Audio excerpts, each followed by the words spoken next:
Ration কাৰ্ডৰ দোকানীলৈ চৰকাৰৰ জৰুৰী নিৰ্দেশনা 10 তাৰিখৰ পৰা 16 তাৰিখলৈকে দিনত বন্ধ কৰিব নোৱাৰিব ৰেচন কাৰ্ডৰ দোকান। নিয়ম উলংঘন কৰিলে যাব লাগিব জেললৈ। হয় বন্ধু বান্ধৱীসকল, 10 তাৰিখৰ পৰা দিনজোৰালৈকে খুলিব লাগিব সুলভ মূল্যৰ দোকান। ৰেচন কাৰ্ডৰ দোকানীলৈ চৰকাৰৰ জৰুৰী নিৰ্দেশনা 10 তাৰিখৰ পৰা আৰম্ভ হ'ব অন্য সেৱা সপ্তাহ। অতি আমাৰ গুৰুত্বপূৰ্ণ খবৰ 10 তাৰিখৰ পৰা 16 তাৰিখলৈকে দিনত বন্ধ কৰিব নোৱাৰিব ৰেচন কাৰ্ডৰ দোকান। 16 তাৰিখৰ ভিতৰত হিতাধিকাৰীক চাউল দি শেষ কৰিব লাগিব দোকানীয়ে। চাউল দিয়াৰ পাছত হিতাধিকাৰীক প্ৰদান কৰিব লাগিব ই-পছ মেচিনৰ ৰচিদ। প্ৰতিজন সুলভ মূল্যৰ দোকানীক এই নিৰ্দেশনা হিমন্ত বিশ্ব শৰ্মা চৰকাৰৰ। হয় বন্ধু বান্ধৱীসকল, অতি আমাৰ গুৰুত্বপূৰ্ণ দ্বিতীয় নম্বৰ খবৰটো হৈছে দেশজুৰি মানৱ সৰবৰাহকাৰীৰ বিৰুদ্ধে NIAৰ অভিযান। বৰাকত কেইবাজনক আটক, NIAৰ জালত ৰোহিংগ্যা মুছলমান। দেশজুৰি চলিছে মানৱ সৰবৰাহকাৰীৰ বিৰুদ্ধে NIAৰ অভিযান। বুধবাৰে পুৱাৰে পৰা অসম, ত্ৰিপুৰা, পশ্চিমবংগ, কৰ্ণাটক, তামিলনাডু, তেলেংগানা, হাৰিয়ানা, ৰাজস্থান, জম্মু কাশ্মীৰ আৰু পুডুচেৰীৰ 40টা স্থানত চলিছে এই অভিযান।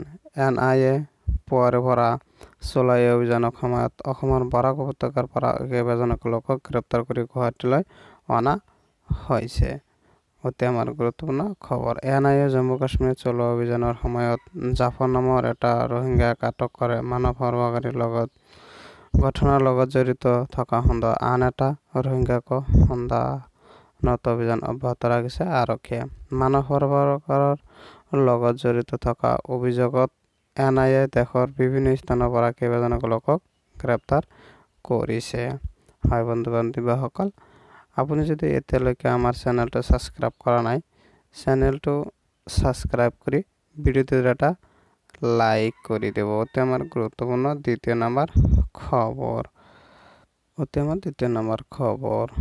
মছজিদ মাদ্ৰাছাত উচ্ছেদ চলোৱা মানি ল'ব নোৱাৰি মুখ্যমন্ত্ৰী হিমন্ত বিশ্ব শৰ্মা।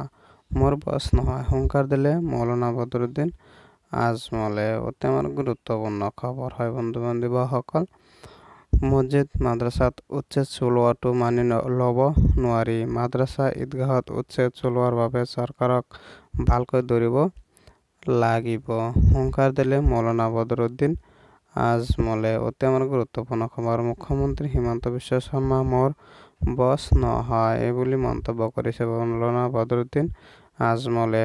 অতি আমাৰ গুৰুত্বপূৰ্ণ খবৰ শংকৰ সংঘৰ মানুহে মোক ভালদৰে আদৰি লৈছে। হিমন্ত বিশ্ব শৰ্মাৰ লগত মোৰ কোনো ধৰণৰ বুজাবুজি নাই। মই শংকৰ সংঘৰ মজিয়ালৈ গ'লে CM সুধিব লগা একো নাই।